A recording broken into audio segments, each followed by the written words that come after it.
my life literally imploded. My life imploded. I mean, it was the gift of desperation that changed my life, but it imploded. My mother died. I wasn't going to rescue her anymore. She died. And I had never been able to save her, but I could save myself. It was like I was grieving my own life as well as hers. My marriage broke up at that time as well. All within a few months. I had a baby and a toddler. I couldn't be rocking backwards and forwards in the corner. I had to heal. I had to sort of put on a white coat and look at me and see what needed to be done. And that gift of desperation, I had been running from my feelings all my life, straight into the food, running from them.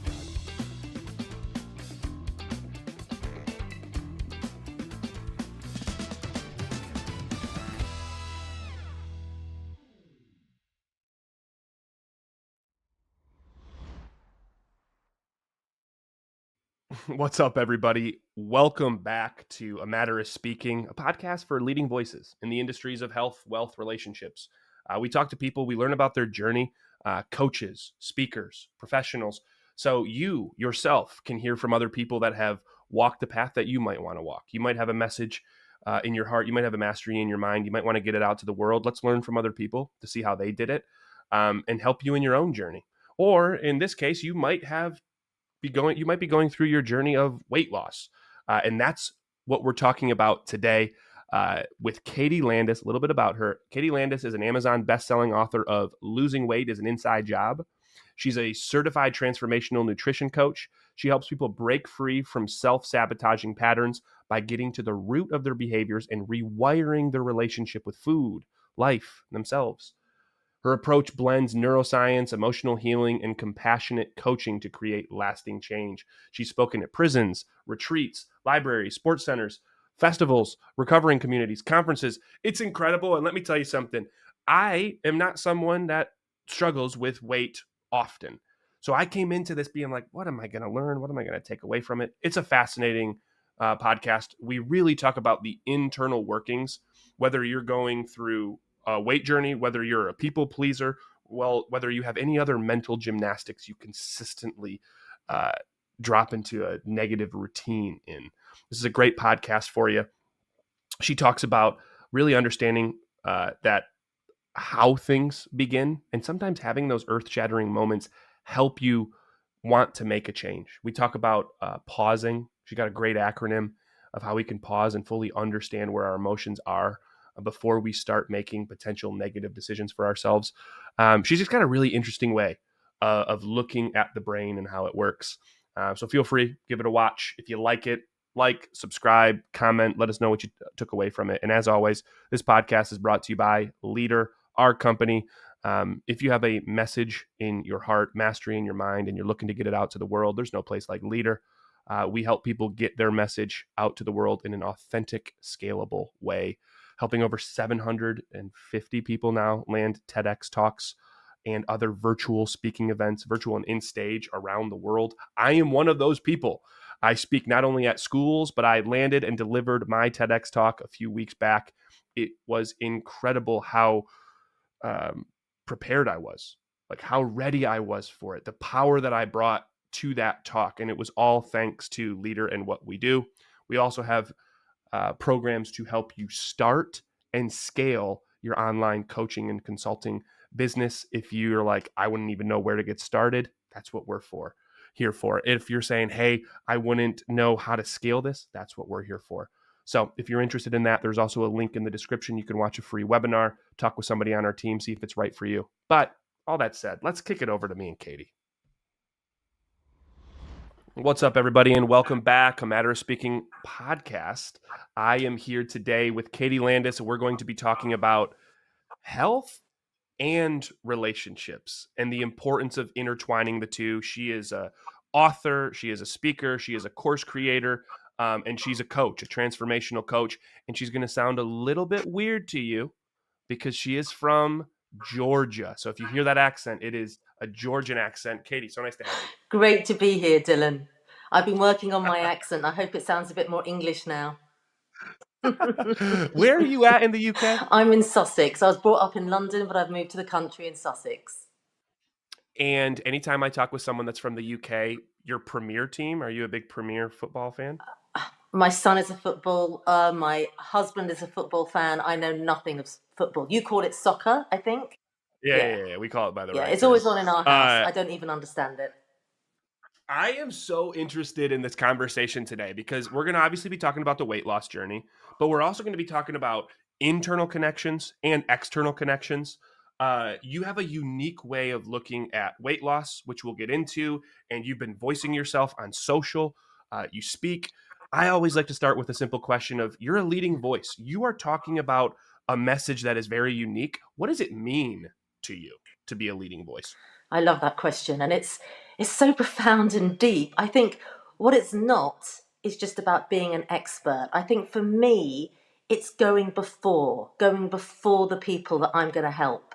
So I Mm, know what it feels like to be desperate, alone, and have no hope. And I know what it feels yeah. like to have to lean into emotions that we don't want to face because they're hard. So I can give hope and I can hold people in that space because I've gone before. And I also think being a leader is also about being a follower and constantly Mm. working on myself, constantly listening and constantly learning. Yeah. Man, I love that. And it's what I love nowadays how more people can put books out, more people can put content out because you see these like experts in the field talking about something, whether it's weight loss, whether it's mindset, whether it's astronomy or astrophysics. I love Neil deGrasse Tyson, but when you're listening to them there's like this disconnect in a sense where it's like, "Well, yeah, you get that, Neil, but what about me?" You're saying, "No, no, no, no, no, no. I've been in your shoes like somewhat recently. I fully know what you're going through." And there's like that sense of empathy there that more people then feel inclined to follow. That's it. That's Yeah. exactly it. You know, I have people that come to me, they've seen psychiatrists, they've seen psychologists. This isn't just cerebral. This has to be experienced. You know, when Mm, people are in that pull to food, that compulsion to eat, you've got to really understand what that's like so that the mm. guidance and the steps to take and the tools are based on really understanding that we're body, mind, heart, and soul. It's not just something to be understood, but having fully experienced the desperateness of being on that cycle. Yeah. It's like someone can hear somebody, it's like, all right, you get it conceptually, but you don't get me. You can be able to check off both. And the other thing that you said is staying a student of the game. I think sometimes it's like you're on your pedestal, you're like, well, I've learned all this, let me teach you now. It's like, no, I'm constantly putting my boots on the ground to live in the arena you're living in. That's so true. And also, it's going against everything that society tells us. We're sort of told to try harder, to do more, to achieve more. Mhm. And I'm about slowing down, stopping, getting really honest, really reconnecting with who we are and what is actually going on. Because we've learned to cover up at such a young age, to mask up, to pretend everything's okay, which is what I did for 30 years. Mm, Nobody would yeah. have known how much I was suffering. And that's what I really want to get into. I'm trying to think of the person that this podcast is going to be for is kind of twofold. One, it's this person who's potentially on the weight loss journey themselves, right? Which we're going to get into in just a second. But also, this podcast is for people that are looking to get their mastery, their passion out to the world and do something with it, whether it's through speaking, business building, what getting on social, getting your voice heard, right? So that's really where someone's at listening to this. So with that in mind, you really have two journeys. Of course, you have a passion for helping people. But when it comes to this core competence, this skill set that you're constantly learning, you have one path of the weight loss journey, which I think most people think of in general. And then you have this other skill, this deep knowledge, transformational coach of like the internal workings of our mind, right? I'd love to go down those separately to I start. love So that. let's start with where everyone would probably think you start is the weight loss. How long have you, like, when did the weight loss journey start for Katy Landis? It started so young that I can't remember when food was just something to be enjoyed. I just remember at Mm, such a young age not even being aware that I was pushing down my feelings with food. I never really would understand it when people could say, oh, I couldn't eat another thing and leave some food on their plate. I could always eat my Hmm. food and their food and then more. Yeah. I never got that. And then I started Hmm. dieting, and it was always looking outside myself at a food plan. And of course, when you're in your 20s and your teenage time, you lose like that. But the minute Hmm. I was slim, the minute I was in the body I wanted to be in, I wasn't at peace. I didn't know how to be in a world of food, and the weight would start piling on again. And it was like Hmm. insanity that I kept looking outside myself to the next food plan, the next diet, the next Hmm. exercise journey. And I was always white So knuckling it, always white knuckling it. so it starts obviously like you say teens or even before. It's like you don't even fully know when it starts, and you start these diets late teens, in your 20s, you get to that perfect body, and then you start to see the weight gain come back on, and then you try new things and then it come back on. Do you recall like what were those initial plans, those diets or those whatever exercise programs? Do you recall the first few that you tried? Oh, yeah, I do. Everything. The Beverly Okay. Hills, which sounded so exciting because I was in England and it was called Beverly Hills. And it was 6 weeks long. And I would do it for 12 weeks. And for 10 of those days, it was only fruit. I mean, it was just fucking crazy stuff. I couldn't live. I Mm-hmm. couldn't go out. I couldn't be with my Yeah. friends because I'm eating bloody watermelon all day. I mean, this is Did you think we were crazy here in the States when you were going through this? eating shakes and fainting because I hadn't had enough energy. Just Mm. anything because I felt that if I could be in a slim body, my world would be okay. I was just in a Mm. world of emotional pain that I was trying to fill with food, and no amount of food was enough to fill that void. It's a cycle, you're saying, right? It's like you try something new, cycle, you're eating watermelon, cycle, you're drinking only shakes, cycle, and it's like it can come off, but it can't stay off. Roughly, because if we put that to the side Hmm. now, when does okay, just in general, because you have this not only a passion, but a very good skill set of understanding the rewiring of our brain, the internal workings, the emotions. When does that origin story start for Katie Landis? That's another big question. I hadn't realized that for all those decades, from when I started dieting at about age 12 to 42, those 30 years, I hadn't realized that I was in a lot of pain. I wasn't, Mm, I had a stepfather that never talked or looked at me. And I had a mother in an abusive relationship I was always trying to save. So I mm, was always becoming as invisible as possible. Don't rock the boat.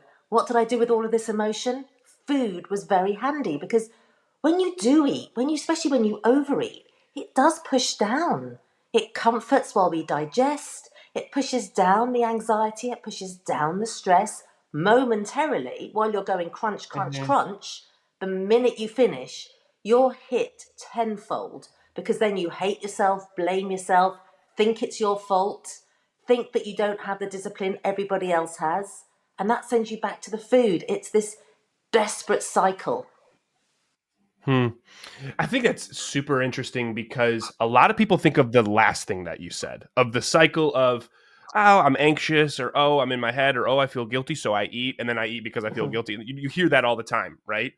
Um, and that's typically the world. You now are saying you went a step before that and said, okay, but what was the actual initial tripwire that made me feel anxious or guilty, that got me in this circle of eating, feel comfortable but digest, then feel like crap, and then do it all over again, right? So you almost took a step Mhm. back to really see the breakdown of it.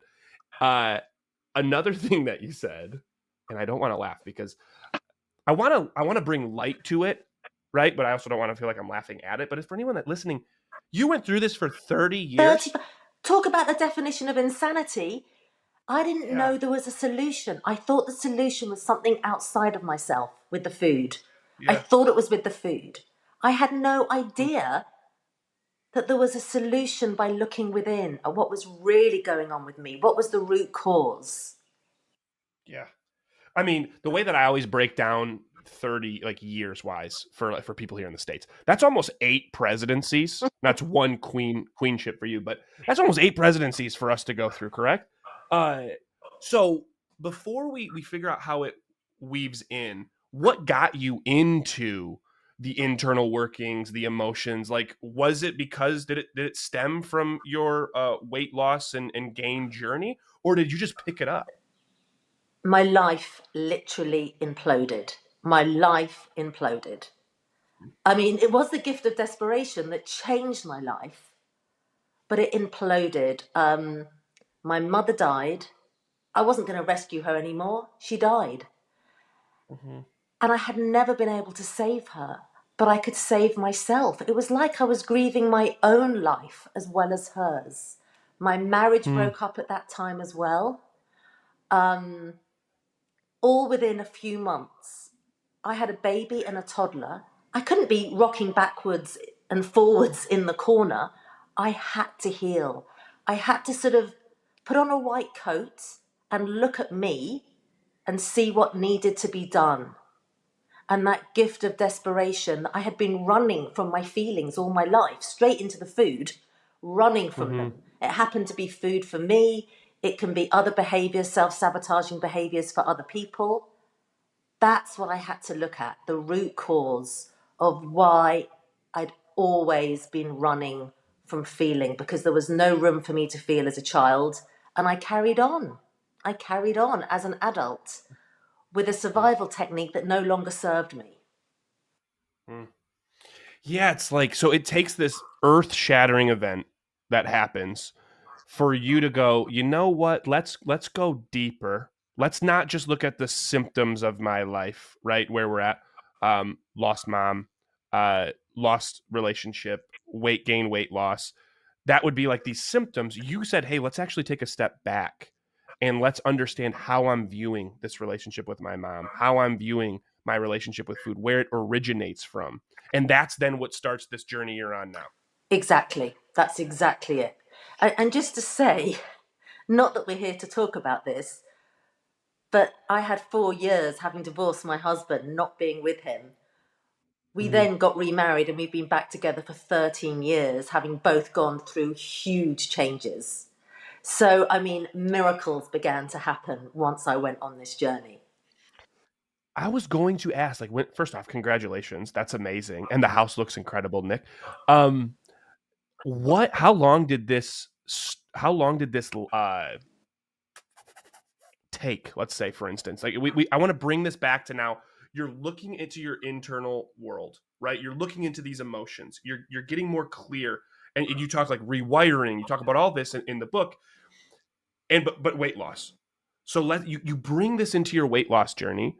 How long did it take you to lose the weight and keep it off? About 6 months. I was 42. I was, I don't know, over 80 pounds heavier than I am now. I stopped getting on the scale at one point because I felt shame. People feel Hmm. shame for their weight that is not theirs. It's not theirs to carry. It really Hmm. isn't. But so I don't know. It was at least 80 pounds. And I lost it over 60 months. And I'm 60 this year. And if I can keep it off at this Happy age, birthday. then you know, other people can do it. And I looked at the Mhm. root cause. I mean, I also trained to be a transformational nutrition coach. So I looked at the food, but it wasn't Mhm. anything cutting edge. It's just going back in time, the way our grandparents ate real natural Yeah. food, cooking, not Yeah. microwave, not toxins, Good not for you. chemicals, just natural home cooked food that is satisfying and delicious. You don't want to be hungry because then you're Yeah. fighting your primal urge to eat. Just really good food that you sit down with your family and enjoy. It's fun when you say like the answer is simple. We've probably heard it, read it before. When you do the proper internal work leading up to it, right? Like having that good baseline. And this isn't this 6 week fad, eat nothing but grapes. 6 months, I don't think that's a super long time. Like you said, some people have been in this cycle for 30 years. 6 months, doing it right. And now it's this full embedded practice that you've kept it up now for almost 20 years. Yeah. Congratulations. And can I just say something, When, one thing about yeah, that? please. Yeah. That the peace and the joy and the healing does not come from being in the body, the slim body that I'm in now. That's not it. I used Mm-hmm. to go there all the time. It comes from the healing and the transformation and having the tools to deal with life, because life brings its fucking challenges. You don't sort of Yeah. do the internal work and then float around on a cloud. You know, people you love go through difficult things, people you love die, things happen. But having the tools, having the steps to actually deal with them, that I never learned. I never learned them as a child because the grown-ups were walking around looking like grown-ups in toddler bodies, you know, Mm. toddler emotions. Yeah. Yeah. I think now when I was younger, what a like a 30-year-old, 33, 35-year-old was. And now that I'm in that body, I'm like, whoa, this is not how I imagined people this age being. I still feel like that kid at times. You gave me I started. I think a lot of people, you hear time and time again, the joy comes from the journey, not the destination, right? And I think sometimes that's great to hear, and sometimes it feels like it gets overused. You have almost what I wrote down is a different spin on it, where the joy doesn't come from the result, but it comes from the transformation, which I think is part of the journey, but part of what you're after, right? Like it actually does, because we have this pursuit for a reason. You do achieve a result that you're excited about, but the result isn't weight loss. It's a result of I'm a different person now. It's this transformation. That's exactly it. I mean, some people I work with have weight to lose and they do lose it. That's important to them. And they Mm-hmm. lose it. I have other people I work with who are really slim. I mean, I've worked with celebrities who we would look at them and think, wow, I want to look like you. But they spend Yeah. half their week binging and the other half starving. So they keep the same body, but they're desperate on this cycle. But nobody knows how much they're suffering. So for some people, it does become a weight issue, but some people, it doesn't. But they're in Yeah. just as much pain, just as much pain. And if you can get every woman, man you work with to a place of loving the transformation, the weight loss is a byproduct of it, right? It might be why they come to you, but it's like that true reasoning is like this transformation. And of course, they'll just naturally lose the weight too. But like you say, for some of them, it's just feeling better, feeling more in control. That was the question I wanted to ask. Just it's almost like a slight step Mm. back. You lose this weight, you keep it off, you feel so much more peace with this transformation in who you are. And then what reaches out in you to say I want to help other people, because you not only write a book, you now have a program and you coach people to help others. You could have just kept it off yourself. What calls out in you to say I now want to help others? I think when you've been through something that is so miserable and desperate and makes every day painful to get through, and you find a Mm-hmm. solution, you want to reach to you want to offer hope to others. It's the Mm-hmm. most beautiful thing to work with someone and see them use this struggle they have with eating as a door to walk through and actually change their lives. It's and all of the unexpected benefits, because a lot of people have, they're in reaction mode, not Mm-hmm. respond mode. They're constantly at the mercy of their emotions because they're constantly trying to push them down. And I don't mean that they go, oh my God, I'm in pain, I'm going to eat.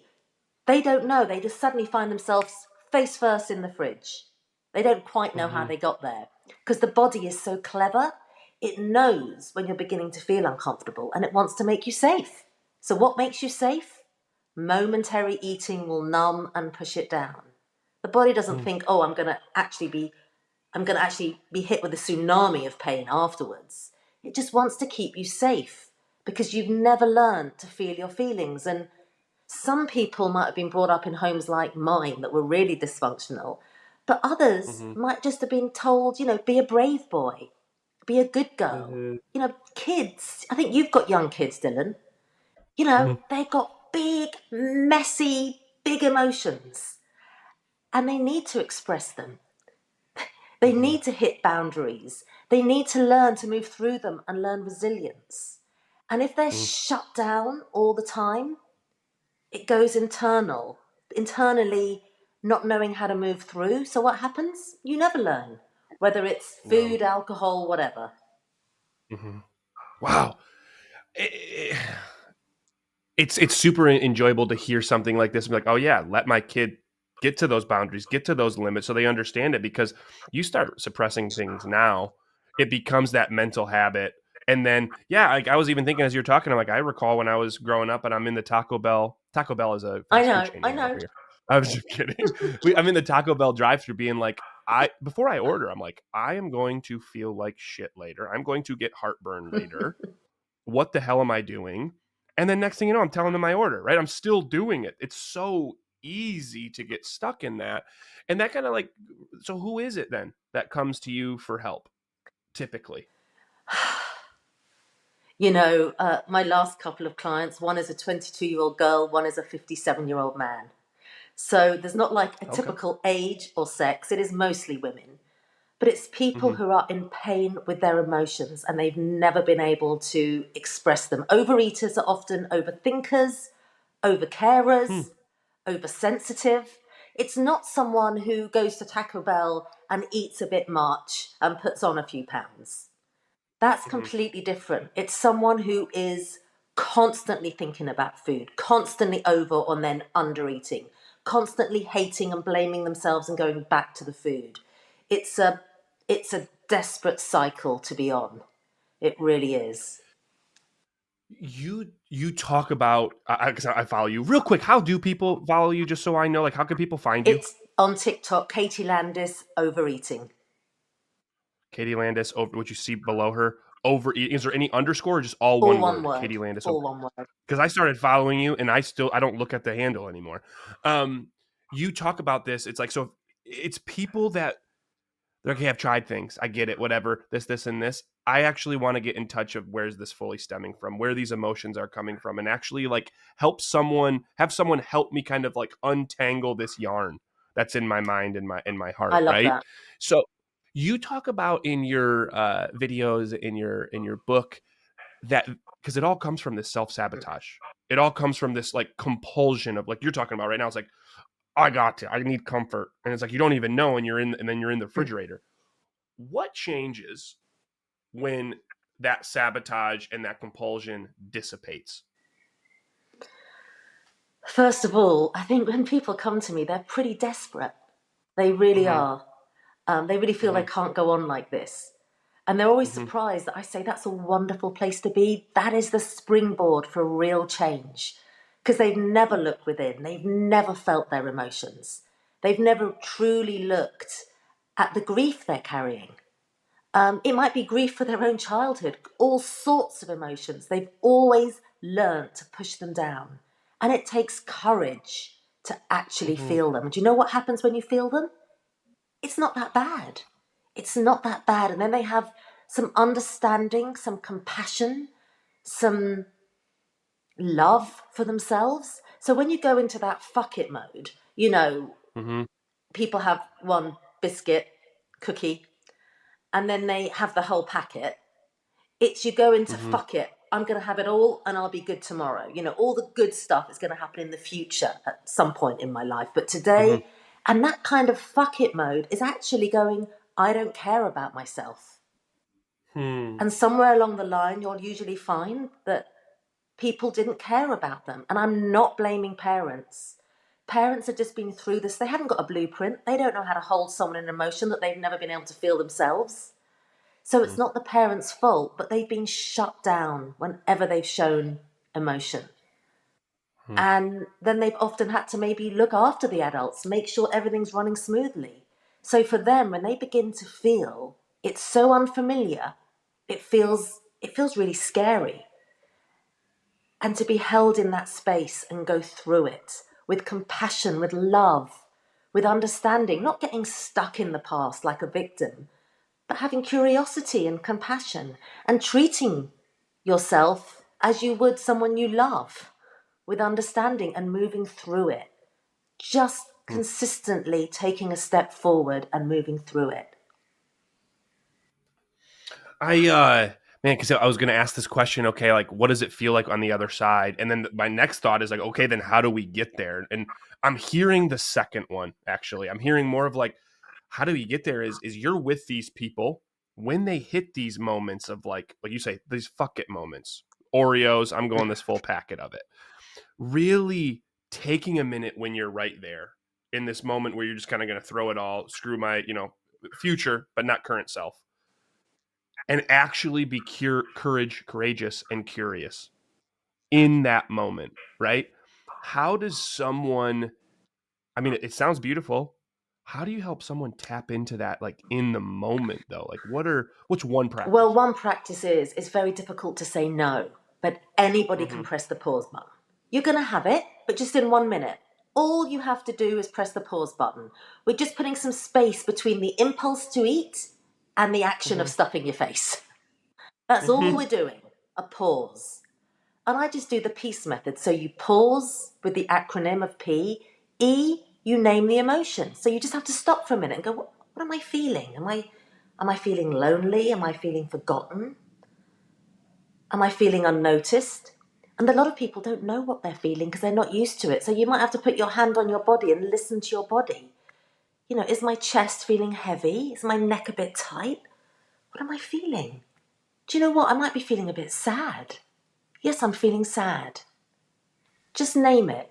Just by naming it, you step out of the whirlwind of the moment. Then A, all you're doing is acknowledging it. Do you know what? You're right, I'm actually feeling a bit sad. Then C is for choose. Now you can go and choose to eat it or not. Now, if you choose to eat it, you have shown that you've put a whole minute in between the impulse to eat and eating. And E is for empower because you've done something different. And when I Mm-hmm. work with people and we get to a minute and a half and we start doing other stuff and leaning into it, it only takes a minute and a half for the emotion to go over us like a wave once we welcome it. So it's just about having some compassion and listening to yourself. And at the same time, I do look at the food to make sure it's really good so that they know that they're not hungry because they can think, do you know what, I'm a bit hungry. They know they're not. They know it's emotional. They know they're being pulled to food like a magnet to stop the feeling. So that's Mm-hmm. when we start putting things in place. Oh my God, I love that. And I love acronyms. I love frameworks. And then on the other side, empower, right? It comes back to the initial question. When someone can work through it, when they can pause, when they can recognize their emotion, acknowledge it, get through this self-sabotaging compulsion, what do you tend to see from your clients is on the other side of it? Well, I saw someone this morning and it was such a beautiful moment. She has absolutely no problem with overeating. It's people pleasing. But it's all the Mm-hmm. same thing. It's food is only the symptom, not the cause. Mm-hmm. And she'd never been able to express herself. And she really noticed when she was beginning to feel how she began to disassociate and go into her head and start having thoughts about all sorts of things. Anything not to go back in her body and feeling. And we worked on this. And at the end, she said, I've learned more in 1 hour than I've learned in years and years of therapy because she began to have the awareness of what she did. She disassociated. Other people go to the food. Now you've got the awareness, you can accept, and then you can take a different action. But you've got to have the awareness. The awareness. It was just such a beautiful session. And now I can't even remember the question properly. No, you answered this question of this feeling of like this. It is empowering. It's what these people are feeling on the other side of this, and the thing that lights me up is the fact that you decide to know you can help people because, like you said, you've been through those depths. You have this almost voice screaming. Once you're on the other side, it's like let's help other people now. You have someone tell you, "I learned more in the last hour than I've had in years." I'm curious how that makes you feel. It's so beautiful. It gives me the confidence. I know that people do my course and come out completely differently. Mm, Because when we try and shut out the negative, difficult emotions and only experience the good one, we actually narrow all of our emotions. So when we can mm, lean into the lows, we can also lean into the highs, and there's more gratitude and there's more joy, and you really do experience the riches of life. mm. But we have to lean into those ones as well. And I know it works because I didn't just experience it, like I say, for a few years. I managed to do it for 30, you know. Mhm. And and life can be difficult. Life can have its challenges. But if we move through it and face it, we go into peace again and can have a great day. But we have to lean into what we're feeling. and have steps, have support, and have guidance and real clarity of what to do next. And this is why I love working with people 10 weeks, because the last few weeks, it's embedded. It becomes second Mhm. nature. Yeah. And I think that's the true beauty of like what a true coach, what a true consultant should do is the mindset should be, I want to get to a point where you don't need me anymore. Exactly. Right? Because it's embedded and you have it, and then you move on and then pass that torch to someone else. And the other thing, just hearing you, it's knowing your journey now into your like building your business, stepping into your own fear, and now seeing what you're capable of using this knowledge that you have, this mastery, this message, this passion that you have to help other people, and what it's turned into. I mean, I'm going to brag for you at $20,000 in the last month from what I've been seeing. It's like kudos, kudos, kudos to you. Coming in to build your business, what has been the biggest takeaway that you've gained, through the leader process, through like the coaching and building this coaching practice? The biggest one has just been consistency. Because sometimes Mm, you think, "Oh, there's so much to do." You don't have to do it in one go. If you keep literally taking one step in front of the other, you move forward. And you keep saying, Dylan, it's consistency. I mean, it works. It mm-hmm, really, really does. It really does. And also not caring a bit. I didn't do social media for all of these years because what will people think? At my age, doing TikToks, what will they think? I don't give a shit anymore. mm, I'll tell people that they need to shake and I'll be shaking. I don't care. I want to mm-hmm. help the people that are struggling. I want to reach them in whatever way I can. And I've just stopped caring so much, keeping it simple, consistency, moving forward, and not giving so much of a shit. I If I can love say that. You're allowed. Well, you already said fuck it a couple of times. No, I love this because it does. It goes to show, like, because let's be honest, what I tell everybody is anytime we give you advice, I take the assumption that you love what you're building. So why not talk about it more, right? Everything else is just gets in the way. It's us in our minds, like you say, and that probably stems from things in the past as well.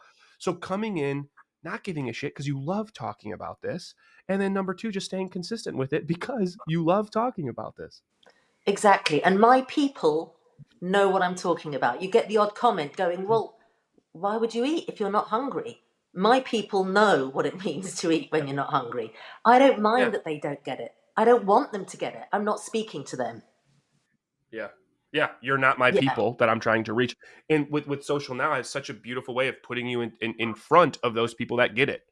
Um, all right, we're over, but I love this, and I can go a little bit longer because I do want to get you've kind of touched on it, but even if it's all reiterating, so people can hear this uh, one last time. We call it the uncomfort zone of the podcast. You have two different uncomfort zones. One of them getting outside your comfort zone and really going into your weight loss journey by like going into those emotions and what came before it. And you also have this uncomfort journey of like, fuck it, now I'm going to start putting myself out there. I don't care what people Mm. think. It's uncomfortable. Put myself on social. I don't care which avenue we take, but more from just the philosophy of Katy Landis. Why did you decide to get outside your comfort zone? I decided personally because I didn't have a choice. My life had Mm, imploded and I didn't want to be rocking backwards and forwards in the corner because I had two precious boys, a baby and a toddler. I wanted to change mhm, for them. At some point, it became about me.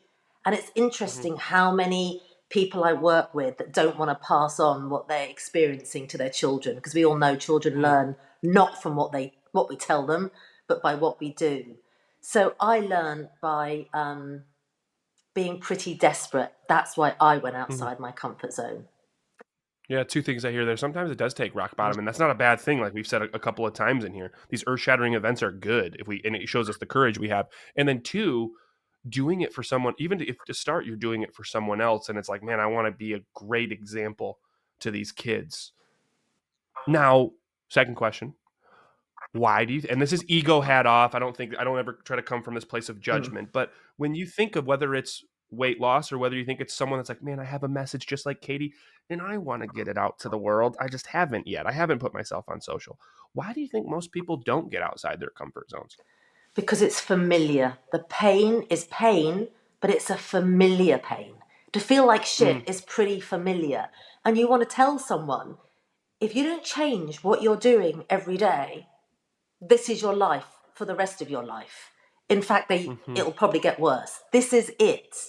If you want to change, you have to have that leap of faith. And the beauty for me is, there was someone I work with, and, you know, every day on her way home from work, she would stop at the supermarket, buy the chocolate, eat alone in the car, isolating so no one would know. So she would go home and her husband and her girls wouldn't know. And to see her stop doing that because she began to feel those feelings that mm, chocolate was pushing down. And mm, it just changed not only her relationship with herself and her food, but it changed her relationship with her husband, and it changed her relationship with her daughters because she arrived home pretty pissed off and sort of annoyed with herself because of what she mm-hmm, was doing. So to see people blossom and change and keep that change, because she still keeps in mm. touch a year later occasionally, to see them carry on like that, it's a boomerang. It comes straight back at me. I love it. I absolutely love it. I don't know if this answers the last question. If you answer it differently, I'm going to reiterate something that I heard there. But someone that's looking to get outside their comfort zone, right? They're on the precipice, whether it's again the weight loss journey or they want to get their message out. What would your one piece of advice be? They're used to feeling the pain, the familiarity. What's your one piece of advice for that first step to get outside that comfort zone? You've only got to do one thing. And if that is literally putting your hand on your heart and saying, how do I feel right now? And even if you don't know the answer, scanning your body. Does it feel heavy? Is my throat scratchy? How does my neck feel? Are my shoulders a bit high? Just take a breath. How am I feeling? It'll take 1 minute. Just do that one thing for yourself. The next Mm. time it will be a bit easier. I love that. That was what I was going to say is like really stopping to feel it and having the courage to just feel what you're feeling, whether emotionally or physically. Uh, Katy Landis, I'm going to be very radical transparency is one of our core values at Leader. When I think weight loss, as someone that's had a high metabolism for most of my life, knock on wood, I'm like, okay, I'm going to talk weight loss and in the internal workings with Katy today. This conversation was so amazing, and your way of looking at your journey was so flipping cool. I have a bunch of notes. I'm gonna do a quick recap here for anybody watching. I think also the first thing we talked about is being a leading voice isn't just being like on your high horse. It's being putting your boots on the ground and going through the experience so you can relate with the people. It's being just as much of a follower as it is a leader, right? Even though you started your weight loss journey at a young age, it took 30 years for you to realize these internal workings. And one of the things I wrote down is, like we just said, hitting rock bottom, having these earth shattering events are not a bad thing. A lot of times it's a good thing because it equips you with the courage to make a shift and to take yourself maybe that step before this cycle we're typically used to seeing, whether it weight loss or mental gymnastics that we make. The biggest thing that I start is peace comes from the transformation, not just the result. Yes, it comes from the journey, but this result that we're after doesn't have to be this objective thing. It's this peace and understanding of I've transformed myself, and to have the courage to meet yourself at these low moments, even if you keep the habit going, let's say eating or whatever it is, but to take time to pause, to take time to name the emotion, to take time to acknowledge the emotion, to choose, even if you choose to eat still, and then to empower yourself on what you've done. Take that small action to get outside your comfort zone. That is what I took away. If you are watching, if you enjoyed this, as always, like and subscribe. Drop a comment below with what you learned because that helps us establish, reaffirm our learnings. If you have questions, drop some questions below. Katy will look through them as well. And if you just want to say thank you, put thank you in the comments below because that's what I want to say. Katy Landis, thank you so much for your mastery. Thank you so much for your message. And thank you so much for being on this podcast. Thank you so much, Dylan. It's been such a pleasure, and I've loved your questions and your listening. Thank you so much. Not a problem. Anyone tuning in, thank you as always for staying to the end. We will see you on the next episode of A Matter of Speaking, a podcast for leading voices. Take care.